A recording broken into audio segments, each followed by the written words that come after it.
তো মুন্সিয়াটের এই ব্রিজটা এখন তো মোটামুটি অনেক সুন্দর লাগে এখন, বেশ প্রশস্ত।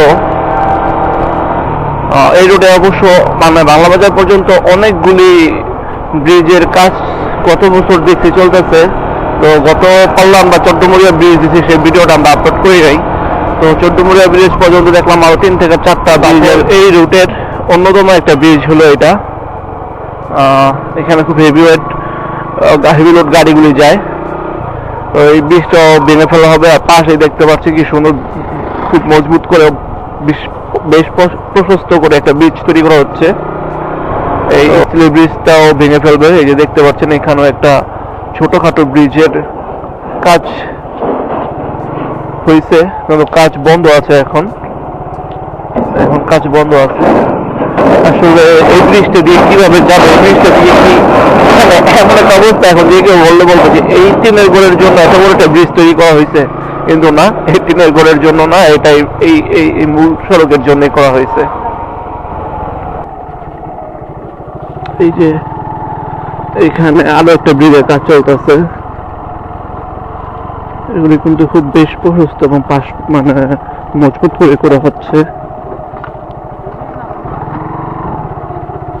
আগে এরকম বেলি ব্রিজ ছিল সম্ভবত এখানে।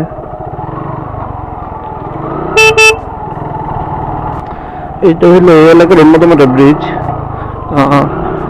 এই ব্রিজটা ভেঙে ওই যে পাশে একটা নতুন ব্রিজ নির্মাণ করা হচ্ছে। আর এই ব্রিজটা নিয়ে অনেক স্মৃতি জমানো আছে। আগে ছোটবেলা মাঝে মাঝে বাংলা বাজার ঘুরতে আসতাম। আর এই পাশে যে নদীটা বর্ষাকালে খুবই সুন্দর লাগে, মাঝে মাঝে এখানে ঘুরতে আসতাম। তো এইরকম একবার ঘুরতে আসছি সকালবেলা বাইক নিয়ে। তো দুই বন্ধু বাইক নিয়ে আসছি। আমি মোটামুটি সুন্দরভাবে ব্রিজ পার হয়েছি। বন্ধু তো ব্রিজ পার হইতে পারে না, কারণ সকালবেলা কুয়াশায় প্রচন্ড ভিজা ছিল ব্রিজটা। আর মানে একদম ভোর সকালবেলা আসছিলাম, তো প্রচন্ড ভিজা ছিল ব্রিজটা। পাশাপাশি হলো যে ব্রিজে তো কোনো মানে গ্রিপ করার মতো কোনো ওয়েই নেই। তো বাইক বারবার স্লিপ করতেছিল। পরে ওর পারটা ছিল না, আমাকেই চালায় নিয়ে আসতে হয়েছিল, ব্রিজটা পার করে দিতে হয়েছিল।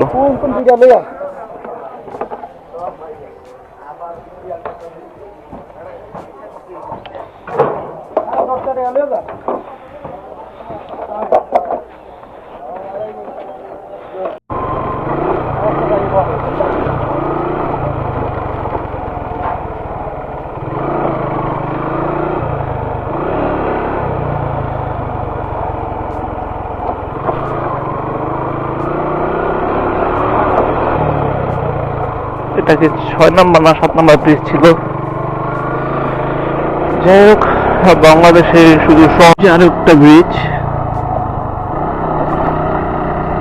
এটা ছিল আগের ব্রিজ। আর এই পাশে এখন বিশাল করে আরেকটা ব্রিজ হচ্ছে।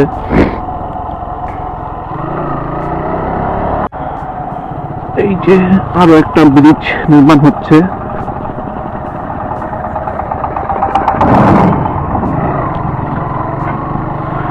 মানে একই সাথে